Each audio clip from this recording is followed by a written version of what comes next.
Hello, this is Joe from popmarketer.com, and this is day number 2 of 100 Days of Pop. Since the last episode, I have gotten my audio vastly improved. I'm working on getting a new camera from my buddy Jeff Julian. I'm working on a sweet new opening from a couple of my other friends and getting some video help here and there. And we recorded not one, but 2 podcasts for Explicit Content Podcast, the social media edition with my friend Damian Ross to this week. So that should be coming out for you to listen to very soon.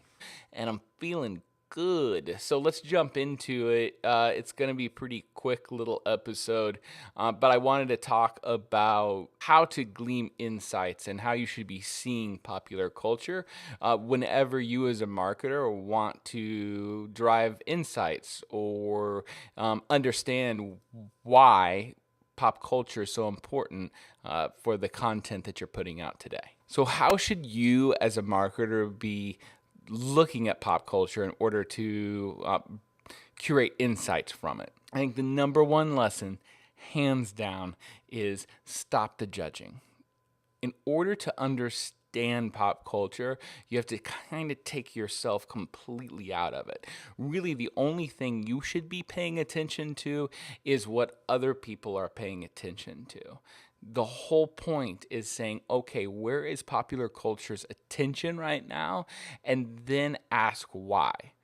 And then keep digging down until you find that insight that tells you something that is going to help you with whatever you're doing. So let's take the Kardashians. I'm not specifically a Kardashians kind of guy. It's not like I'm watching every single episode to understand what is Khloe doing today. Now, the easiest one is for influencer marketing.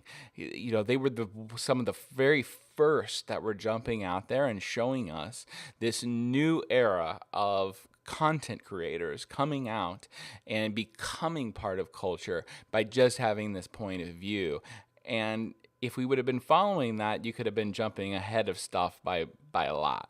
You could have also seen trends in gender. You could have seen trends in understanding how to launch a product in retail today versus the struggles we're having in it right now. There's so many things to glean from what they did if you'll just turn the judging thing off for a second.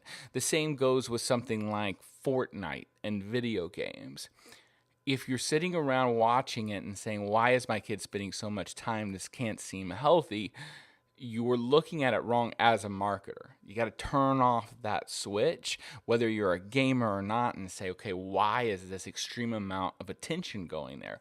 Why in the middle of my kid's soccer game are all the kids doing the floss? At the end of those are going to be the insights that's going to tell you the things that you can draft off on and the things that you should really be putting inside of your messaging to make it palatable for the consumer you're trying to go after. If you would have been looking at Fortnite from the very beginning, you could have started seeing the rise of esports.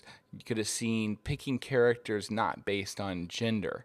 You could have seen youth culture and how it is perceiving video games now as something of mass and something they go to school at versus a nerd thing that used to be kind of put on the outskirts.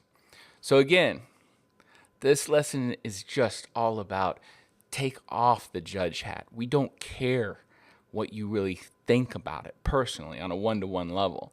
Follow the attention and ask yourself why, always. And that ends day number 2 of 100 Days of Pop. Catch me next time when I think we're going to talk a little bit about Comic-Con more specifically. Take it easy. Day number 2, man. And now we're talking about things like pop culture, and I just don't understand it. Test, test, test. This is a test, and it's testy and testerified. Testing you for me.